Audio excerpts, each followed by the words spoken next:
పాండి curry అనేది కర్ణాటకలోని కూర్గ్ అదే కొడుగు ప్రాంతానికి చెందిన అత్యంత ప్రసిద్ధమైన సాంప్రదాయబద్ధమైన పంది మాంస వంటకం. పూర్వం కొడవ ప్రజలు అడవి పందులను వేటాడి ఈ వంటకాన్ని చేసేవారు. ప్రస్తుతం పెంపుడు పంది మాంసంతో దీన్ని తయారు చేస్తున్నారు.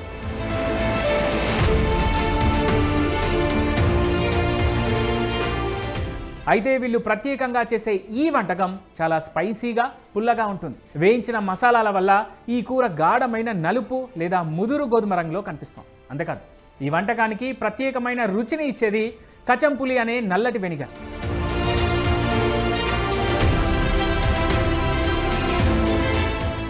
ఇది కొడుగు ప్రాంతంలో పెరిగే ఒక ప్రత్యేక పండు నుంచి తయారు చేస్తారు. ఇందులో నల్ల మిరియాలు, ధనియాలు, జీలకర్ర, ఆవాలు, ఇతర సుగంధ ద్రవ్యాలను దోరగా వేయించి పొడి చేసి వాడతారు.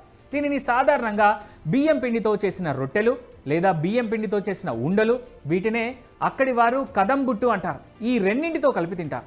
అండ్ అంతేకాదు కూర్గ్ వెళ్ళిన పర్యాటకులు తప్పనిసరిగా రుచి చూడాల్సిన వంటకాల్లో ఇది ఒకటనే కామెంట్ కూడా ఉంది.